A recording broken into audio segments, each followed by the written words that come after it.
Warning. This video contains mature content. Viewers should be minimum 18 years olds. Or use internet for like 2 weeks. All characters in this game are minimum 18 years old.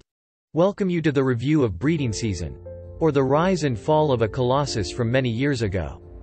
This is the story of the biggest game that was supposed to be a hit but never came out. No, the second one.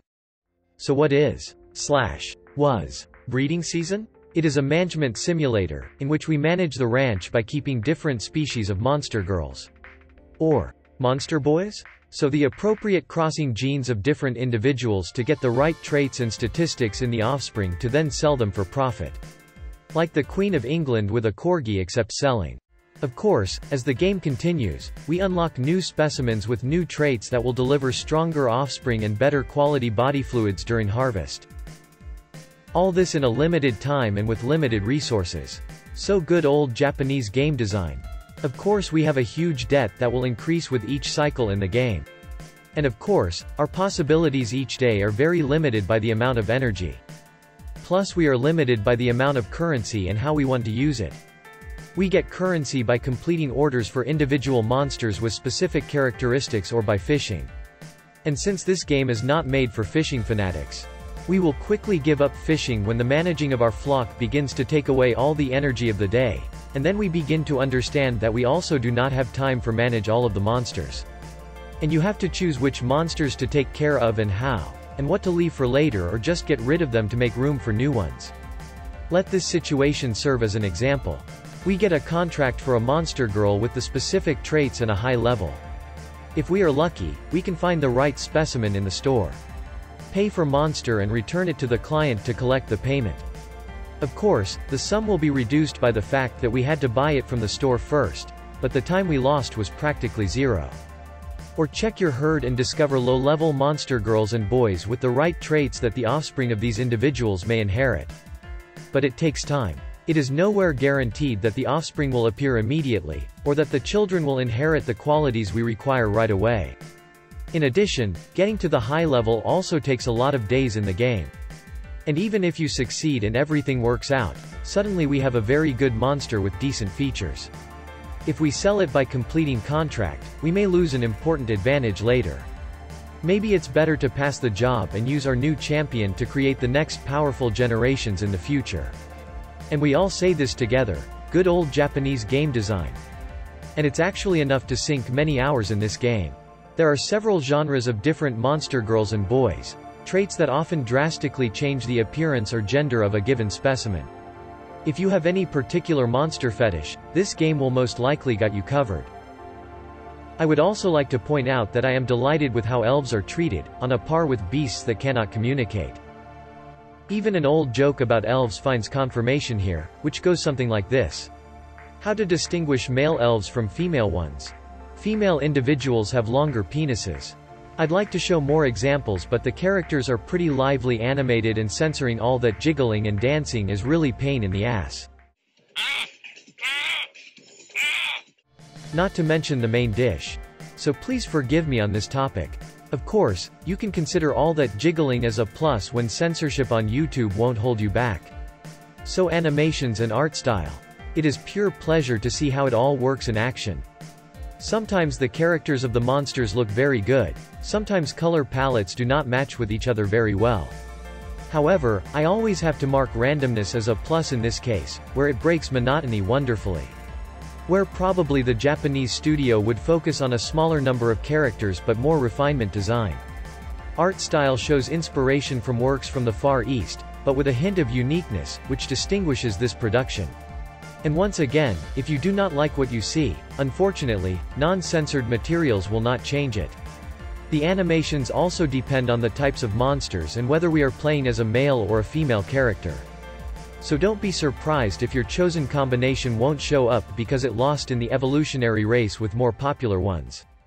Now the story. So your parents moved to a better place.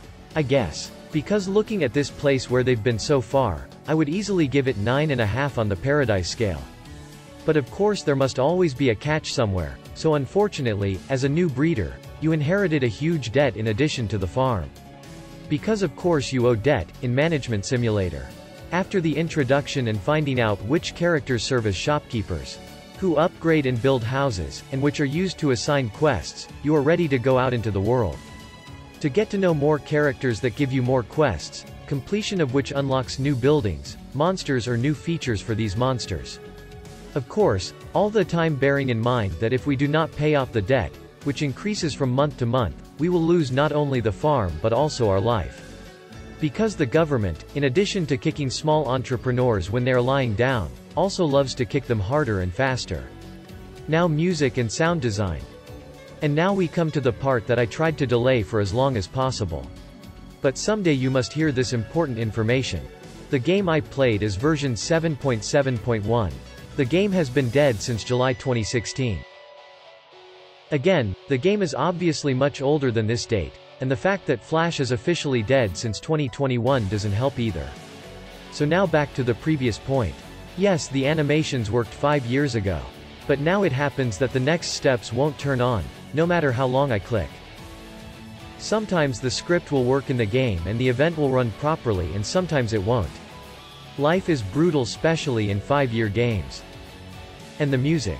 Sound effects. Well, I won't give you any examples because the version I played does not have any of them anymore.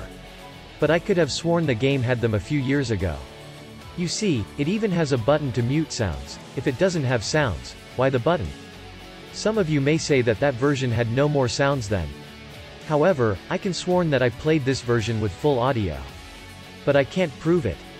So what has changed? The world has changed.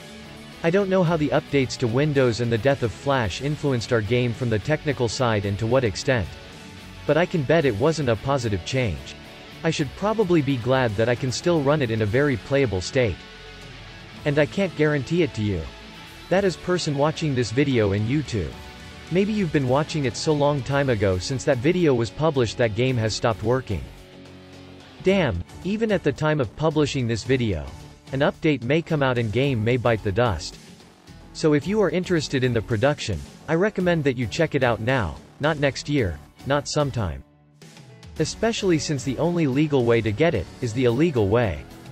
Maybe special Google search skills or installation of Flash from before the day of his death will be required. But at least the price won't be a problem. And if you decide to run this piece of history. Of course, the game was never finished, so don't be surprised that there are messages announcing a new possibility when it is only a false mention. At other times, it may seem that a given content does not exist, and quick visit to the wiki informs us that it is not the case. The threads left on the forums are your friends. Another thing is the form of the game itself. As you know, debt increases every month. Unfortunately, how much energy we gain as a character does not increase exponentially with debt. Of course, at this stage of the game, a player's victory was never programmed through any event. So let me paraphrase the quote from Shogun 2. No matter how fast the horse is, the arrow is faster. And no matter how efficiently we manage our farm, one day the barrier will be left too high. Then the options might be to sell our champions if there is an opportunity and somehow get the money now, which doesn't solve the problem. Because the next payment day will be a nail in the coffin anyway. And trying your best at being a professional fisher, it's not optimal too. And how much I like the fishing minigames in various productions, including this one. I doubt that you will play this production to enjoy catching fish from the fantasy world. Therefore, the solution to the money problem will be cheat codes obtained on forums. And will you add the minimum amount of money to survive a month?